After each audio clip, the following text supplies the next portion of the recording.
네, 안녕하세요, 여러분. 시알쌤입니다. 오늘은 작자미상의 수심가라는 작품 같이 공부해 보도록 하겠습니다. 여러분, 우리가 지금 현재 뭘 공부하고 있는지 아시죠? EBS 수능 특강 교재를 공부하고 있는 중인데요. 이 수능 특강 교재에 고전시가 부분은 고대 가요로부터 출발해서 우리의 문학의 역사 속에서 고전시가가 어떤 갈래가 나타났다가 사라지고 어느 시대에는 어느 왕조에는 어떤 갈래들이 유행했고 그걸 순서대로 이렇게 훑어가거든요.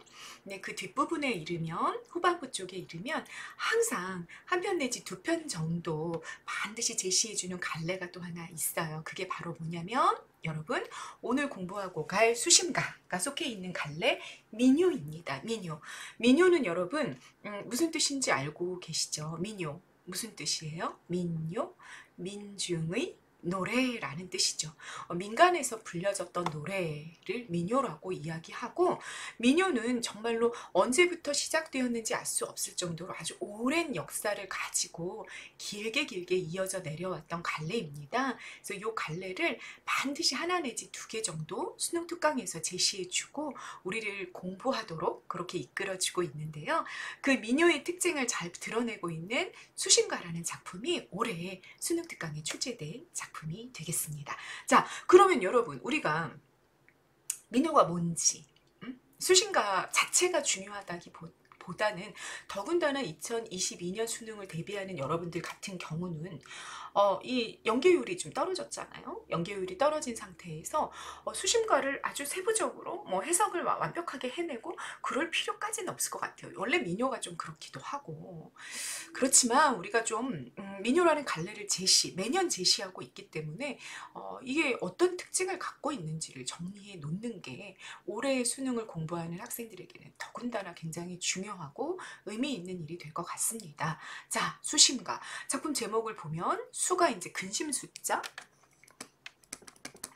근심, 뭐 걱정, 어린 마음을 노래했다. 뭐 이런 뜻이 되는데 이게 민요의 어떤 특징을 드러내고 있는지 그게 중요하다라는 얘기죠. 일단 갈래 보세요, 여러분. 평안도 민요라고 선생님 적어놨고요. 여기 특징을 먼저 봅시다. 특징. 별표 체크하시고요. 여러분이 좀 기억하고 가야 되는 가장 중요한 민요 일반의 특징을 수신가가 가지고 있다면 그게 뭐냐면 바로 이 마지막 선생님 별표 준 이 문장입니다. 민요의 개방성과 적층성을 잘 보여주고 있다라고 선생님 적어놨죠. 개방성이라는 거 다른 말로 말하면 열린 구조다 이렇게 이야기할 수 있을 것 같아요. 열린 구조. 적층성은 층이 쌓여있다 이런 뜻이죠. 민요는요 작자미상이라고 이렇게 되어 있잖아요. 작가가 누군지를 알 수 없어요. 그리고 이게 지금 현재는 기록이 되어서 우리가 이 작품을 공부하고 있지만 원래는 어떻게 됐냐면 구비전승이 되는 특징이 있었단 말이야. 구비전승, 다시 말해 구전, 뭐야, 입에서 입으로 전해졌단 말이야. 누군가가 만들어냈고 그게 입에서 입으로 전해지면서 그렇게 우리에게 이어져 내려왔어요. 그렇게 입에서 입으로 전달될 때 어떤 특징이 있었냐? 층이 쌓여졌어. 무슨 말이냐면 그냥 내가 짓고 싶은 대로 지을 수 있었다는 얘기야. 내가 그래서 예를 들어 수심가라는 작품이 뭐 15개의 연으로 이루어졌다고 합시다. 근데 이걸 읽고 배우면서 내가 나에게 걱정스러운 이야기 이런 걸 좀 여기에 덧보태고 싶었단 말이야. 그럼 보태도 된다고. 그렇게 해서 15개의 연이 있었다면 우리 후대의 사람들은 내가 한 연을 추가한 연을 합쳐서 16개의 연을 이게 수심가구나 라고 생각하고 배워도 된다 그 얘기죠. 그렇게 각각의 연이 이 노래를 받아들였던 사람들에 의해서 점점 층이 쌓여왔어. 시간이 흐르면 흐를수록 이야기가 노래가 쌓여와서 만들어진 거 그게 적층성이라는 뜻입니다. 무슨 말인지 이해가 되셨나요?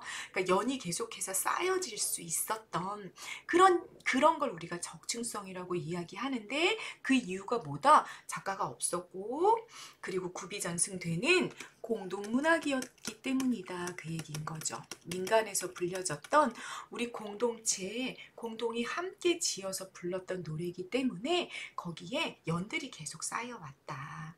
그런 뜻 이해됐죠? 그리고 이 적층이 될 수 있었다는 건 또 다시 말하자면, 연결하자면 무슨 뜻이다? 민요가 그만큼 열린 구조, 개방 구조를 갖고 있었다라는 뜻이기도 하죠. 이렇게 우리가 생각해 보면 돼. 한 개인이 지었다면 여러분, 처음부터 끝까지 자신의 어떤 구성 단계에 맞추어서 노래를 딱 만들어냈단 말이야. 그러면 그렇게 그렇게 만들어진 한 개인이 창작한 그런 작품의 같은 경우는 닫혀 있죠. 구조가 닫혀 있고, 여기에 다른 사람이 어떤 노래를 추가한다, 연을 하나 추가한다든지 이야기를 하나 추가하는 게 불가능합니다. 그럴 수 없는 거죠. 다른 작가의 어떤 이 창작성을 훼손하는 일이 된단 말이지. 그런데 구비 전승되었던 그런 민요 같은 경우는 그렇지가 않은 거죠. 우리 민간이 함께 공동으로 창작했다라고 받아들이기 때문에 어떻게 하는 거야? 열려 있는 거야. 그래서 내가 추가해도 되고 또 다른 사람이 추가해도 괜찮고, 뭔가 노래에 어떤 큰 틀을 깨지 않는 한에서는 이게 얼마든지 가능했다라는 얘기예요. 그래서 민요가 어떤 특성을 갖고 있다 정리하자면 개방성과 적중성을 가지고 있었다라는 걸 여러분들이 항상 염두에 두고 있으셔야 됩니다. 그런데 이렇게 개방적이야, 이렇게 열려있고 그렇게 해서 이야기가 이렇게 계속해서 쌓여와. 나도 쌓아 넣을 수 있어. 그러면 도대체 이게 막 중구난방 여기저기에서 이야기가 막 다른 이야기들이 섞여 온다면 어떻게 이 노래를 수심가라는 하나의 제목 안에서 부를 수 있을까? 그렇게 만들어주는 역할을 하는 게 바로 뭐다, 여러분? 후렴구입니다. 민요에서의 후렴구는 그래서 대단히 중요합니다. 각 연의 마지막에서 반복되는 구절인 거죠.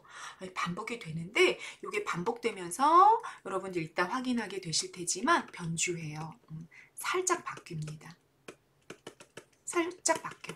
살짝 바뀌면서 반복의 구조를 이어갑니다. 그렇게 함으로써 각각의 연은 굉장히 다른 사람들이 이제 막 이야기를 쌓았기 때문에 다양한 정서를 보여주고 있는데, 이야기가 좀 이렇게 파편화되고 흩어져 있고 그럴 수 있는 거지. 되게 산발적이고. 그런데 이런 것들을 후렴구가 딱 잡아주는 거야. 반복되면서. 반복되면서 이렇게 딱 잡아지면서 다양한 정서를 어떻게 해? 압축해버리고 그리고 통일성을 확보하는, 그래서 이 각각의 다른 정서들이, 다양한 이야기들, 쌓여왔던 층들이 하나의 수심가라는 이야기 안으로 통일성을 이렇게 모일 수 있도록, 통일적으로 모일 수 있게끔 그렇게 만들어주는 게 민요에서는 뭐다? 후렴구다라는 사실을 여러분들이 알고 가실 필요가 있겠습니다. 그래서 여러분, 수능 특강은 문제 먼저 풀어보는 거 알고 있잖아요. 문제를 여러분들이 이미 풀고 이 지문을, 영상을 지금 보고 있을 텐데, 문제에서 무슨 문제가 있었다? 후렴구 문제가 있었다. 그 문제 중요하다, 중요하지 않다? 민요에서는 엄청 중요한 문제다 라는 거 여러분들이 별표를 짱짱 하면서 기억하고 가시기를 바라겠습니다. 아셨죠? 선생님이 이 두 개를 연결해서 민요가 갖고 있는 특징 설명해 드렸습니다. 이 후렴구는요, 수신가 같은 경우는 보면 의미가 있어요. 의미 있는 후렴구인데, 어떤 후렴구들은 보면 의미가 없는 후렴구들이 훨씬 많죠. 근데 반복이 되는 거지. 그래서 통일성을 확보하는 그런 특징을 보여준다라는 것까지 말씀드렸습니다. 그리고 수심가를 보면 기존의 한시나 다른 작품의 구조를 차용해서 빌려와서 정서를 전달하는 이런 부분들도 좀 확인하고 가실 수 있고요. 그리고 민간이 불렀어, 민중이 불렀어. 그래서 문학성이 떨어져. 그게 아니라 오히려 굉장히 다양한 표현 기법을 구사하는 것도 여러분들이 확인하고 가실 수 있겠습니다. 자, 평안도 지방에서 유행하면서 아주 다양한 변형을 만들어냈던 적층의 그 특징을 굉장히 잘 보여주고 있는 작품 같이 한번 들어가 보도록 하겠습니다. 본문 보세요. 근래 안부가 문여하요 월도 사창의 첫판다인데 생각을 하니 님의 화용이 그리워 나어이 할까요? 요게 후렴구가 될 겁니다. 네, 후렴구고요. 여기는 보니까 한문구네. 한문구인데 여러분 여기 선생님 적어놓은 거 보이시죠? 여기 근래 안부부터 첫판다까지 여기까지는요. 이육봉의 시 몽혼의 1, 2, 9를 그대로 빌려온 겁니다. 빌려와서 인용했다 그래서 차용했다라고 얘기해도 되죠. 여러분 이 몽혼이라는 거 꿈속의 혼이란 뜻인데 꿈속 혼이란 뜻인데 요게 이 수능 특강에서는 자술이라는 그런 제목으로 이 작품은 자술이라고도 불리고 그러니까 자기가 술회, 자기가 진술했다, 자기 고백이다 이런 의미이기도 하고 몽혼이라는 제목으로 불리기도 하는데 이게 이제 한시예요. 이 한시를 우리가 EBS 수능 특강을 교재를 공부하는 친구들은 이제 공부하게 될 텐데 지금 이 민요, 수심가라는 민요가 그 한문 구절을 그대로 인용했다. 그 한시의 구절을 그대로 인용하고 있다. 라는 얘기가 되는 거죠. 자, 근래 안부가 문여하여 무슨 뜻? 요즘 안부를 묻고 싶습니다. 월도사창의 첫반다. 무슨 뜻이다? 선생님 적어놓은 거 보이시죠? 그리고 선생님 요거 적어놓은 거 뭐 때문에 적어놓은 거야? 각주가 이렇게 밑에 있기 때문에 적어놓은 거예요. 그러면 각주가 있다라는 얘기는 이렇게 별표가 체크가 되어 있고 밑에 의미를 적어놨다라는 얘기는 뭐다? 의미를 좀 알고 갈 필요가 있는 다시 말하자면 우리에게 작품 본문을 이해하기 위한 중요한 정보를 던지기 때문에 여러분 반드시 어떻게 하셔야 된다? 밑으로 내려가서 의미를 좀 잡고 중요한 정보가 뭘까 분석해보는 그런 연습하셔야 된다고 말씀드렸습니다. 자, 의미가 적혀 있어서 밑으로 쭉 내려가서 봤더니 이런 거지. 첩은 달빛 흐리는 창가에 기대어 한이 많은데 라는 뜻이라는 거야. 뭐다? 이옥봉의 시, 한시에서 인용한 부분이다. 그런데 여기 가지고 왔으니까 한번 분석을 해보자 그거지. 첩이라는 단어가 먼저 보인다. 화자의 정체가 뭐다? 첩이구나. 첩은 여성 화자가 연인 앞에서 자신을 낮추는 표현이다. 아, 그러면 첩이라는 표현이 있으니까 화자가 누구구나?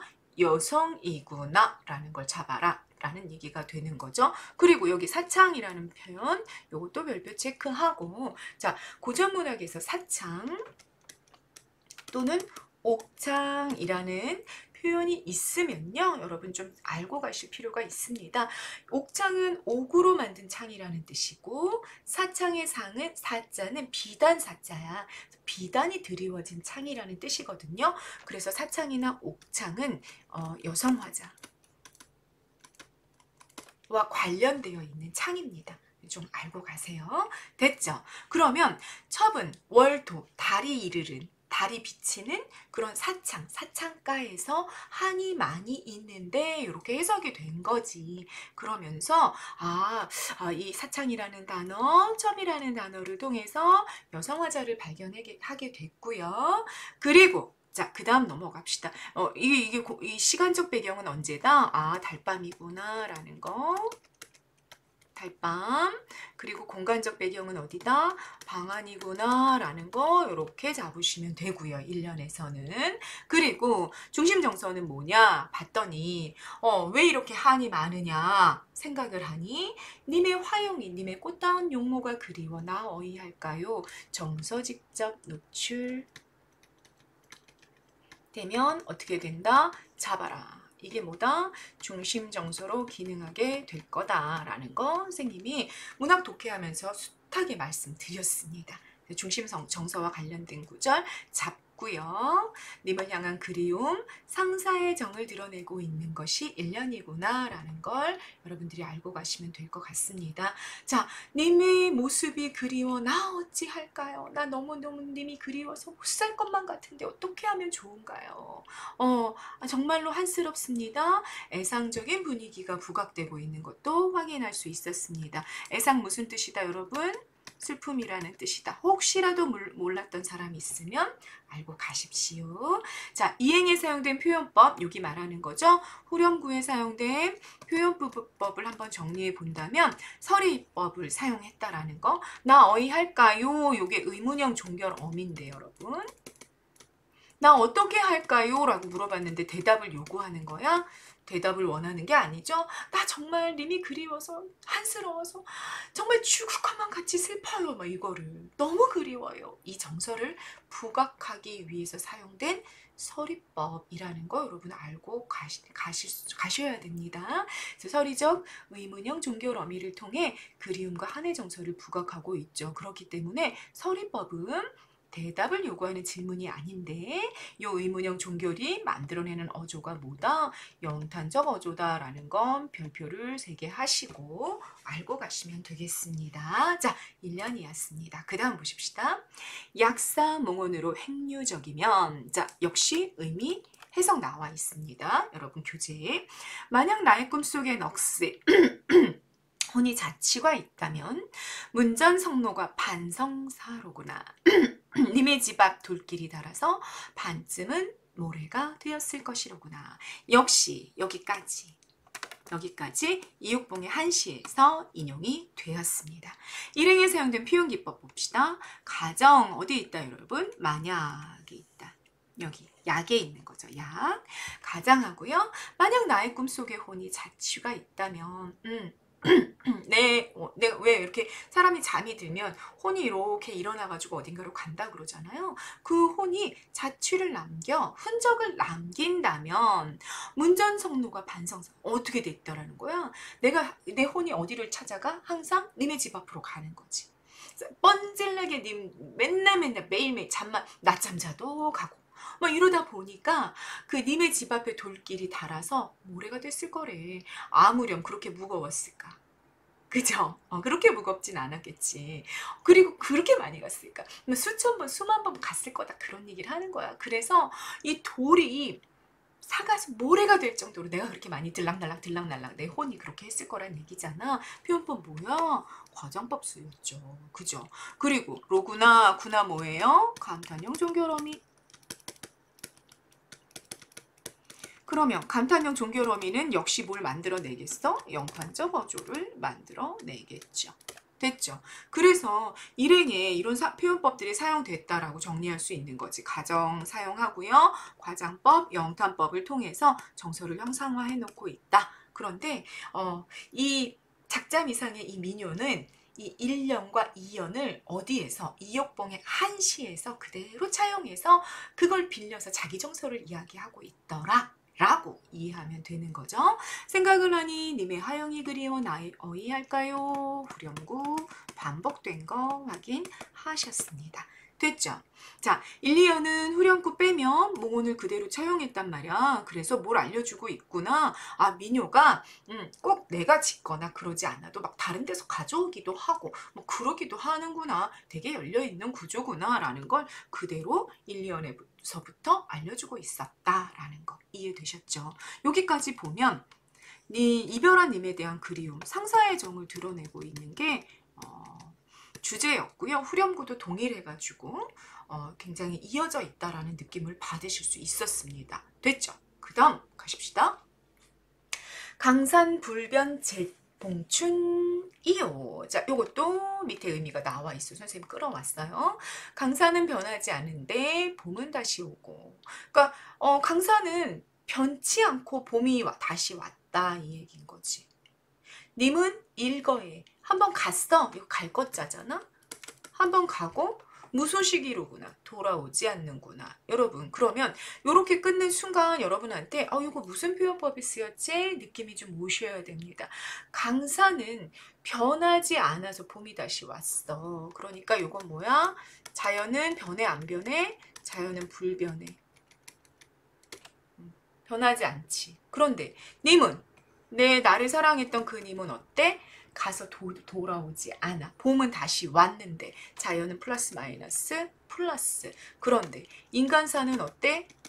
인간사는 마이너스. 어때? 님의 마음이 바뀌었어. 가변성, 순간성을 이야기하고 있구나. 그러면 여러분 뭐가 쓰였구나? 대비가 쓰였구나. 정말 중요한 표현기법, 우리 문학에 너무너무 많이 나오는 표현기법 별표 5개 하십니다. 요거는 여러분들이 어떤 작품을 처음 봤어. 그렇든지 잡아낼 수 있어요. 잡아낼 수 있어야 합니다. 다시 말하자면 머릿속에 염두에 두라는 얘기야. 자연의 플러스가 나왔어. 자연의 불변성이 나왔어. 그랬을 경우에는 이 사람 정말 얘기하고 싶은 거는 혹시 인간사의 가변성과 순간성, 인간사의 마이너스를 이야기하고 싶어 하는 거 아닐까? 지금 대비가 쓰이는지 확인해 봐야 되겠다. 이런 마음을 가지고 작품을 들여다보시면 되게 좋을 것 같다라는 얘기입니다. 이해되셨죠? 생각을 하니 후렴구 반복이다. 그죠? 세월이 가는 것 서러워? 님의 화영이 그리워가 이연의 후렴구였는데 세월이 가는 것이 서럽다로 바뀌어 있구나. 요걸 가지고 뭐라 그랬구나. 변주라고 선생님이 아까 설명했던 거구나.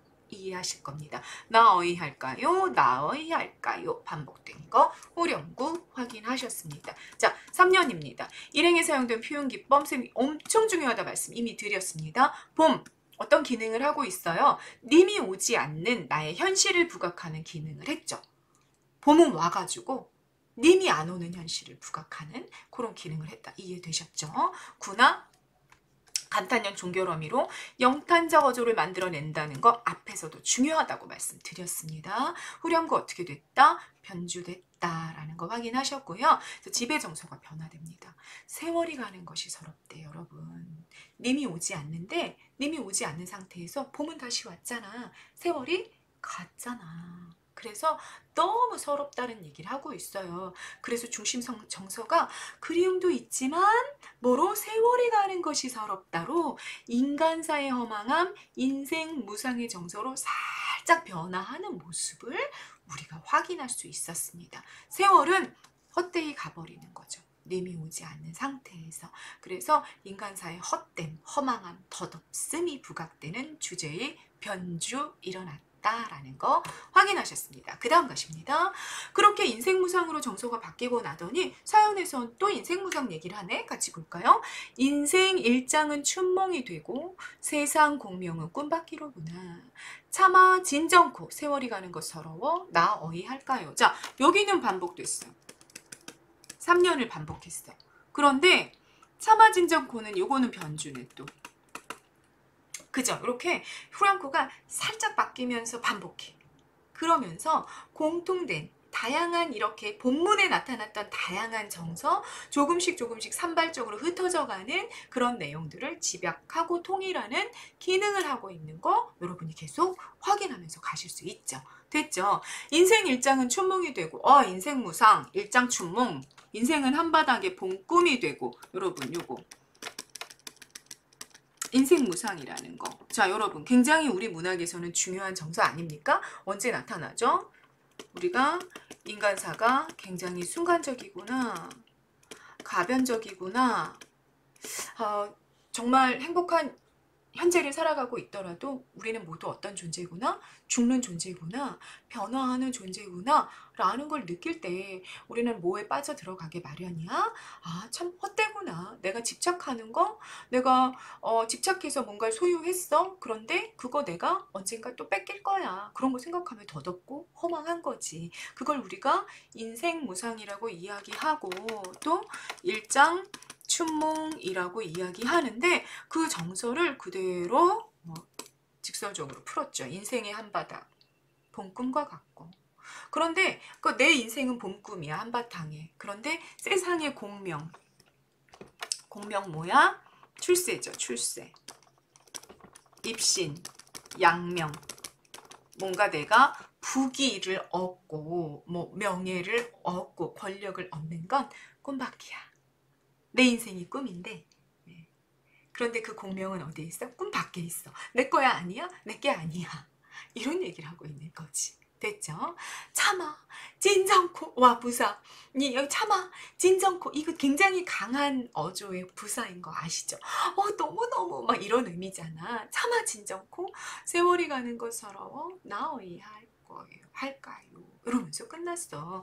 후렴구 어떻다? 변주된다. 그러면서 반복된다라는 걸 확인하셨고요.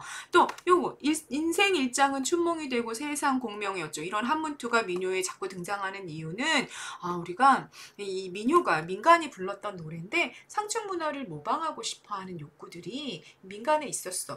상춘 문화는 내 것보다 조금 더 고상하고 조금 더 우아하다라고 느껴지니까 그거를 모방하고 싶어하는 욕구가 우리 민간의 노래에는 존재한단 말이에요. 그런 것들을 보여주는 정보로도 이해할 수 있겠다라고 생각이 돼서 선생님이 좀 적어놨습니다.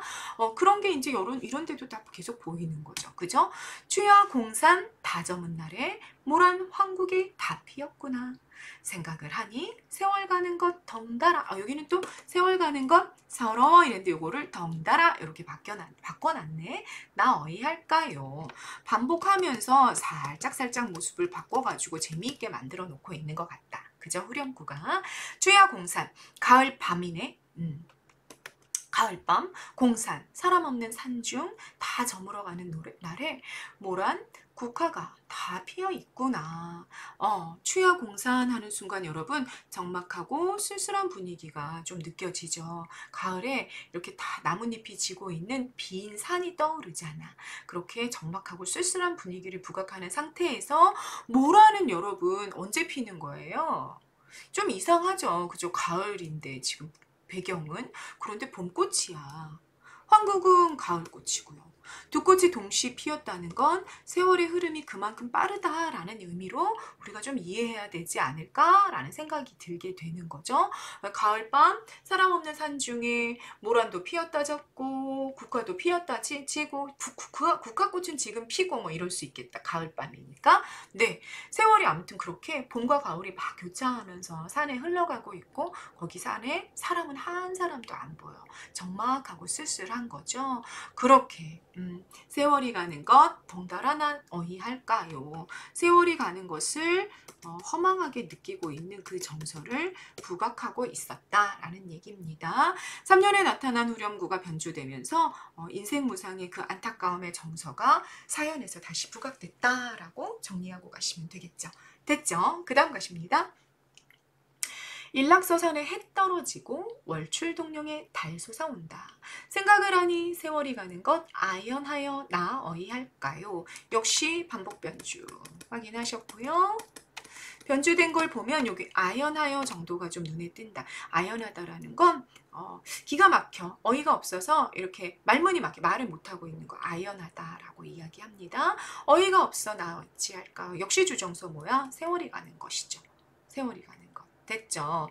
자, 우리가 이 부분은 그냥 이렇게 쉽게 넘어갈 수 있을 것 같았는데 이 부분 좀 보고 가실 필요가 있습니다. 이 부분 뭐냐면 여러분 해가 자, 이 한자를 좀 보는 거야. 해가 해가 지다. 한자가 여기 한자어의 뜻이 이렇죠. 서산으로 해가 져. 서쪽 산으로 해가 지고 있어. 월출 달이 나올 출자잖아. 나올 출. 그럼 도다와. 도다오다. 뭐 이렇게 해석할 수 있단 말이야. 달이 도다오다. 그죠? 그러면 달 솟아온다와 월출. 해 떨어진다와 일락. 이거 의미가 같아 달라? 의미가 같아. 월출과 달 솟는다. 의미가 같단 말이죠. 그러면 뭐지 이게? 의미가 같은데 한자어로 한번 써주고 고유어로 한번 써주고 왜 이렇게 한 거다? 이게 만약에 여러분 독서지문으로 출제가 됐다 또는 문법으로 출제가 됐다 그러면 비문이 되죠. 비문. 그런데 우리 문학에서는 그렇지 않습니다. 우리 문학에서 특히 민요에서는 우리가 이런 표현을 뭐라 그러냐면 잉여적인 표현이라 그래. 잉여라는 거 뭐죠? 남아돈다라는 얘기죠. 왜 이렇게 잉여적 표현이라는 명칭을 붙였을까? 똑같은데 반복했으니까. 굳이 안 써도 되는데 한문으로 한번 썼으면 안 써도 되는데 우리말로 다시 한번 썼으니까 남아돈 거지. 그래서 잉여적 표현이라고 부르는데 이거는 언제 사용이 많이 되냐면 운율 때문에 사용이 되는 경우가 되게 많아요. 운율을 맞춰주기 위해서 사용되는 경우가 많다 그 얘기야. 다시 말하자면 이거지. 우리가 앞에서 이렇게 정확하게 선생님이 끊어내지는 않았지만 읽기를 선생님이 끊어 읽었던 거 혹시 유념하셨었나요?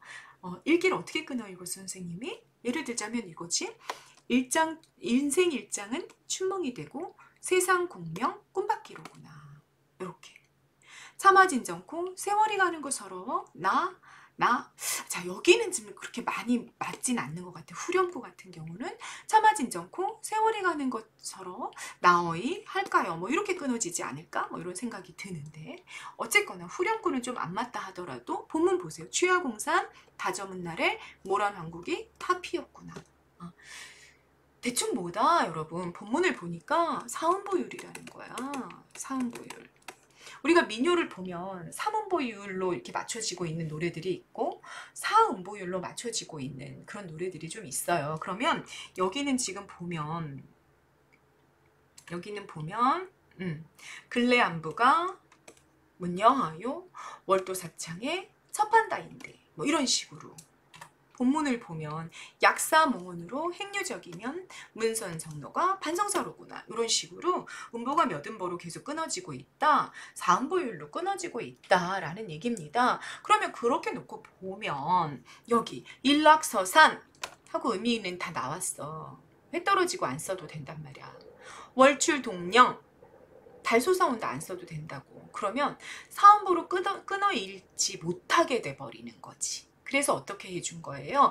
해 떨어지고라는 표현 붙여주고 달 솟아온다라는 표현을 붙여줘서 뭐를 만들었다? 네 마디로 끊어 읽을 수 있게끔 만들어줬다라는 얘기입니다. 따라서 요 잉여적 표현은 왜 나온 거다? 운율 때문에 나온 거다라고 선생님 얘기해 준 겁니다. 됐죠? 민요에 많다 적다 이런 표현 많다라고 알고 가시면 되겠습니다. 그러니까 여러분 EBS 연계율이 떨어져서 50%가 돼버렸잖아.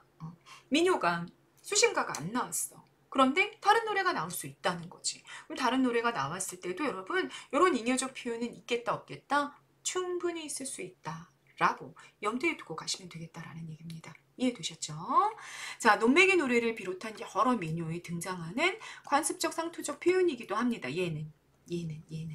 얘가 그렇단 얘기야. 잉여적 표현 자체는 뭐 물론 민요에 많이 나오는데 특히 이 표현 일락서산에 해 떨어지고 월출동령에 달 솟아온다는 그냥 여러 민요에 자꾸자꾸 반복적으로 나오는 굉장히 흔히 쓰이는 표현이었다라는 것도 염두에 두고 가셔라라는 거죠. 됐죠? 이렇게 해서 3년부터 6년까지를 좀 끊어내면 여러분 어디 1, 2년까지는 상사의 정을 드러내고 있는 중심 내용이었었는데 3년부터 6년까지는 계속 세월이 가는 것을 서러워하고 있더라. 그래서 흐르는 세월에 대한 체념과 무상감, 인생 무상을 드러내는 게 여기는 묶여서 중심 정서가 됐다. 됐죠? 그 다음 친구가 본파는 남이련만은 어이 이다지도 유정단 말이요. 친구가 본래는 남이야. 그런데 어찌 이다지도 그립다는 말이요. 정이 있어. 그립다는 말이요. 보면 반갑고 아니 보면은 그리워. 어쩌란 말이요. 자, 여기는 후렴구가 좀 많이 변주가 됐다. 그죠? 변주된 게 확인이 되는데 뭐 어쩌란 말이요. 뭐 요런 것 때문에 이제 또 요게 반복이 느낌이 나가지고 같은 후렴구겠구나 요렇게 정리하고 갈 수 있게 되는 거지. 그리고 여러분 정서 굉장히 많이 바뀌어 있는 거 이해되시죠? 그리움의 대상이 누구야? 1, 2년은 그리움의 대상이 님이었잖아. 지금 그리움의 대상 누구로 바뀌었어? 친구로 바뀌었네. 표현법? 어쩌란 말이요? 서리법? 여기 감탄사도 나왔네. 서리법, 영탄법 쓰인 거 확인하실 수 있고요. 여기는 뭐다? 친구에 대한 그리움도 나왔어. 와, 진짜 적중성, 개방성 쩌네. 전혀 다른 이야기. 노래가 어떻게? 후렴구도 좀 종류가 좀 달라 보이는데 그런데 뭐뭐 하란 말이요. 요게 좀 비슷하네. 그래서 와, 수신가로 묶였어. 친구에 대한 그리움이야. 됐죠? 넘어가십니다. 개변, 양류는 사사로기요. 무릉도하는 점점 홍이로구나.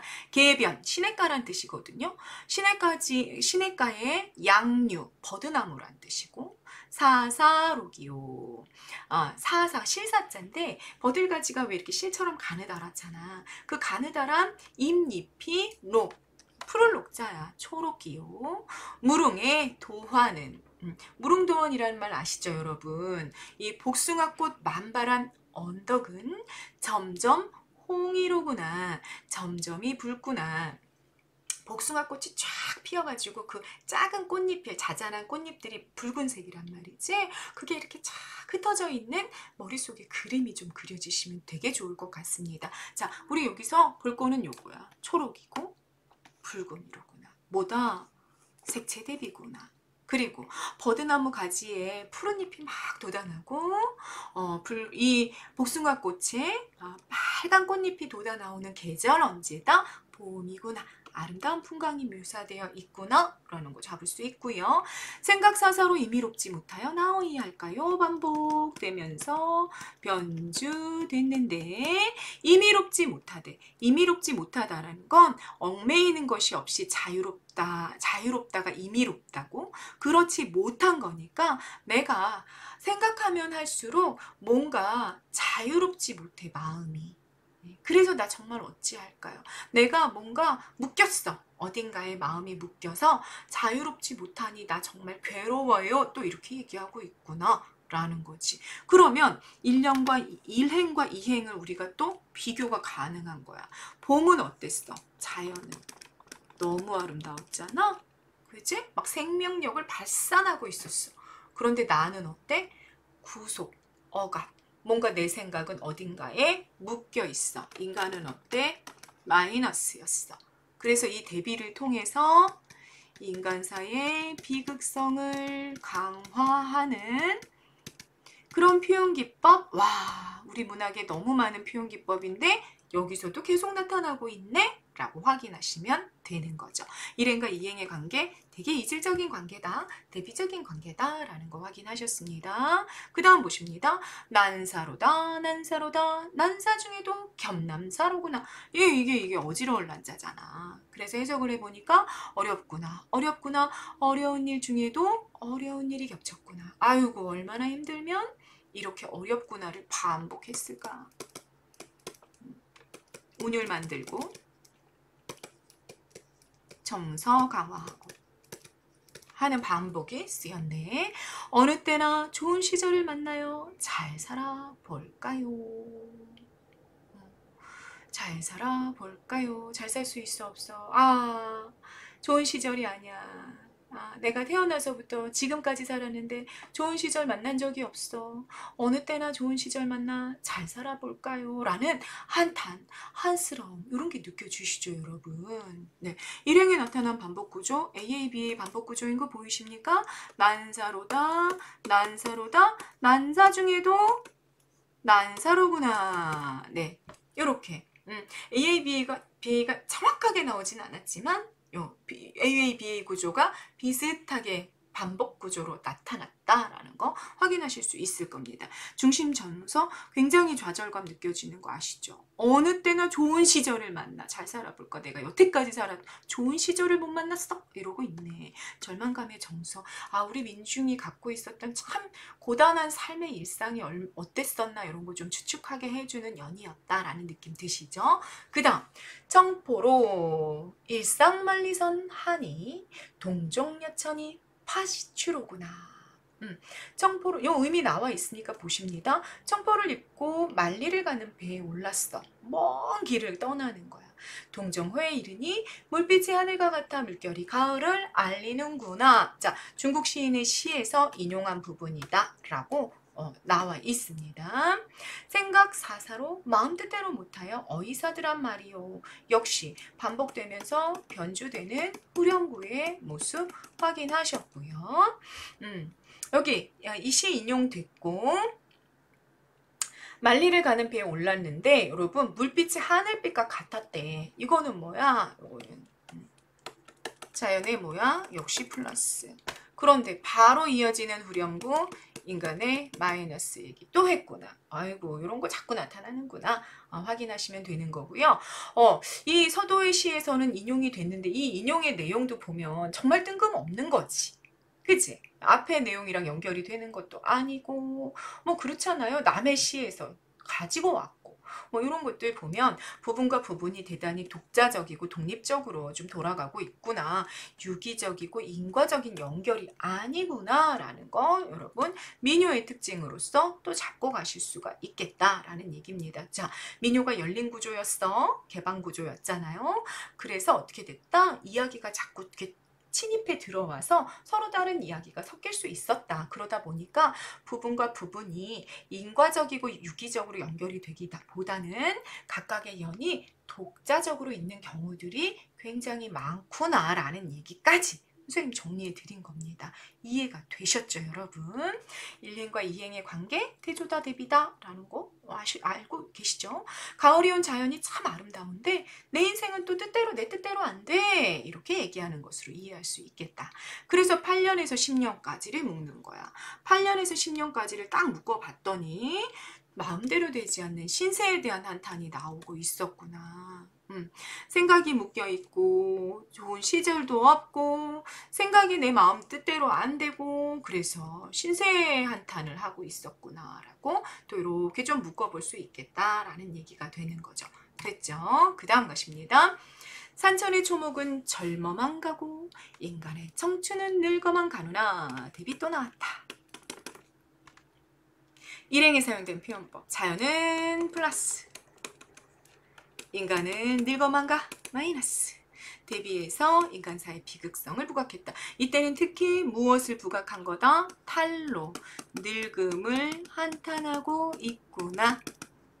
확인하실 수 있고요. 생각을 하니 세월이 가는 것 서러워 나 어이할꼬요 할까요? 3년의 후렴구를 동일하게 반복했습니다. 여기서는 11년 흐르는 세월에 대한 체념과 서러움의 정서 나타났고요. 12년 자귀야 자귀 여러분 빨강색 동그라미 별표 3개 하시고요. 자, 우리 문학에서는 굉장히 중요한 새인 거 알고 계신가요? 한의 정서를 부각하는 전통적 소재입니다. 전통적 소재고요.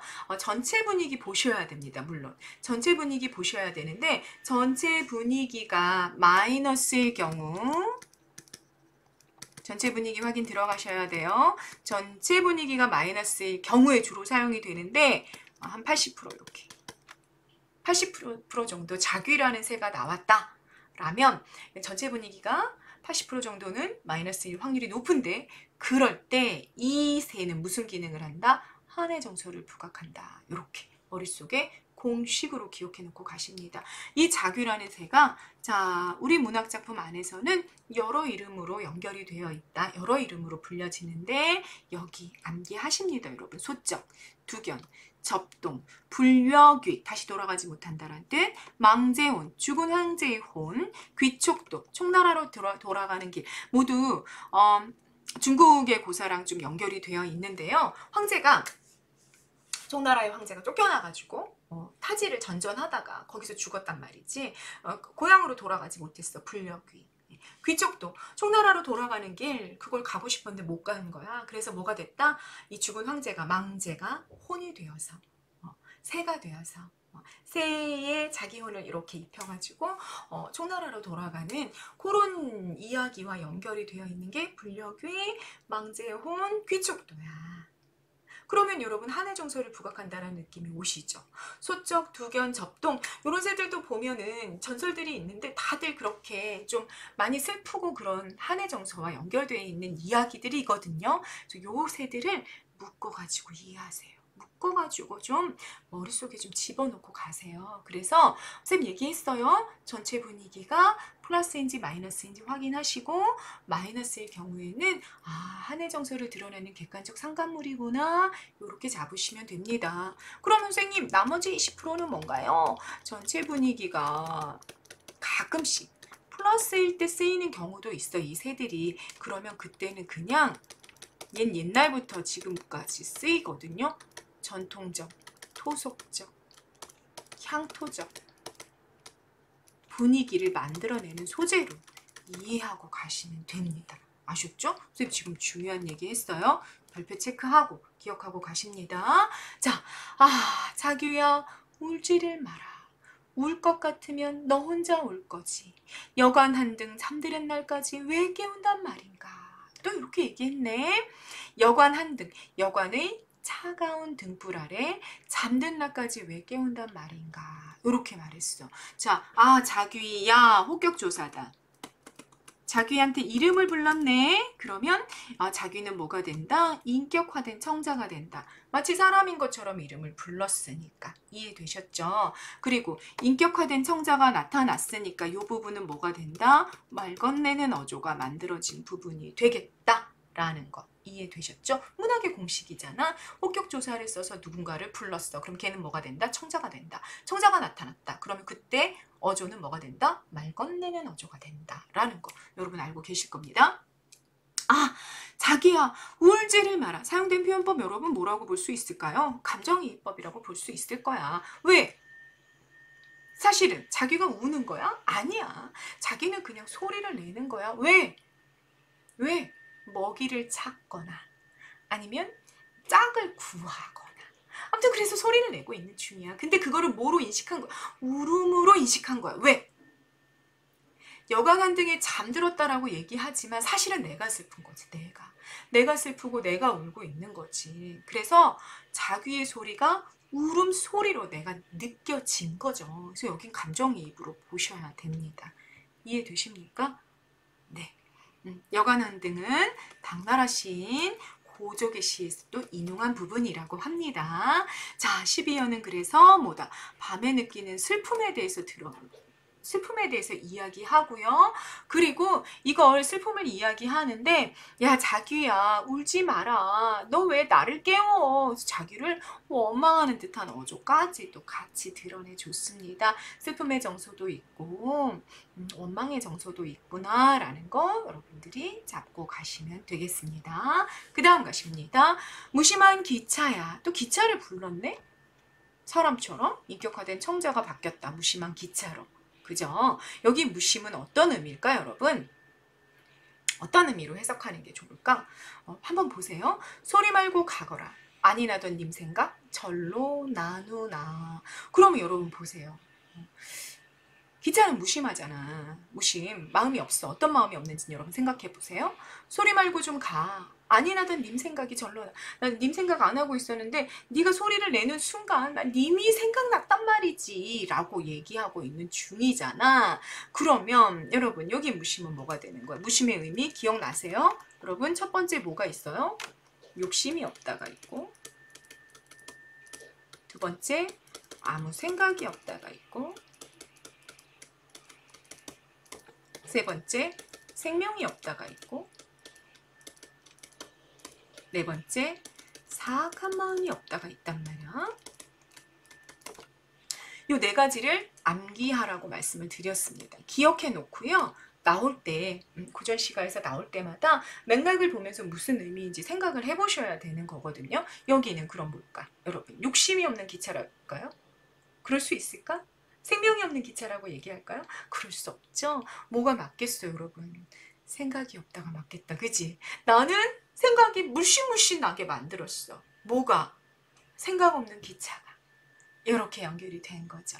이해되셨죠? 제발 소리 말고 가. 네가 소리를 내니까 기차 타고 떠난 님이 생각이 새롭잖아. 이렇게 말한 거지. 그치?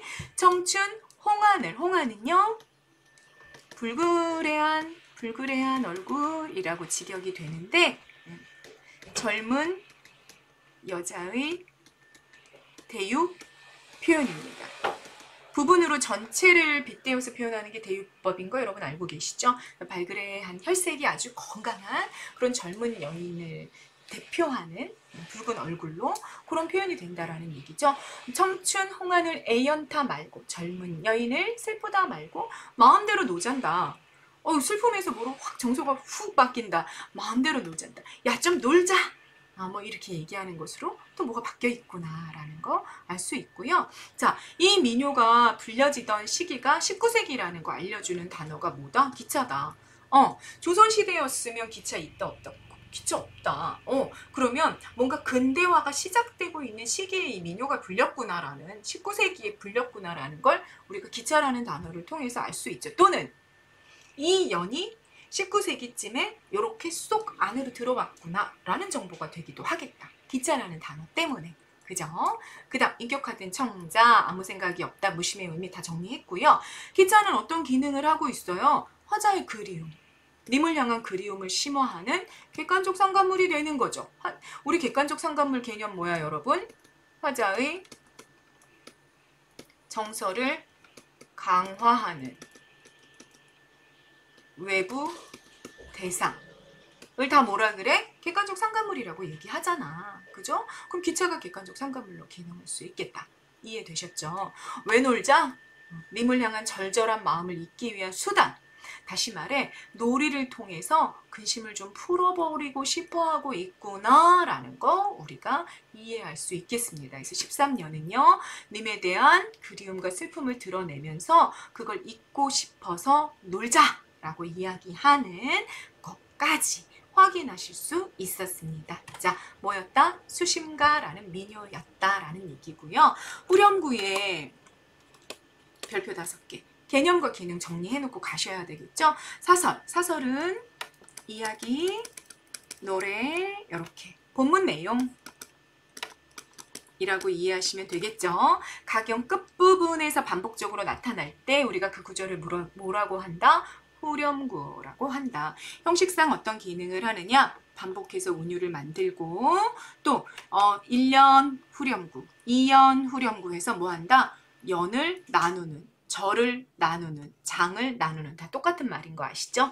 분연, 분절, 분장의 기능을 담당하는 거, 끊어내는 기능을 담당하는 게 형식상의 후렴구의 기능이다. 또 운율을 형성하는 거다. 반복되면서 내용상으로는요. 정서를 지속적 집약적으로 표출해요.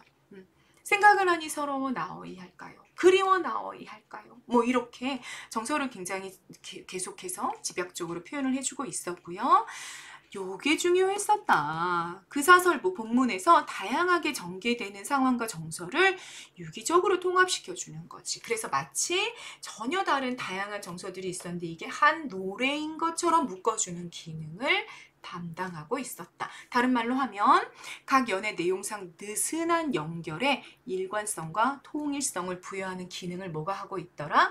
후렴구가 하고 있더라. 아까 선생님이 충분히 설명해 드렸습니다. 다시 한번 강조드립니다. 자, 민요의 적증성.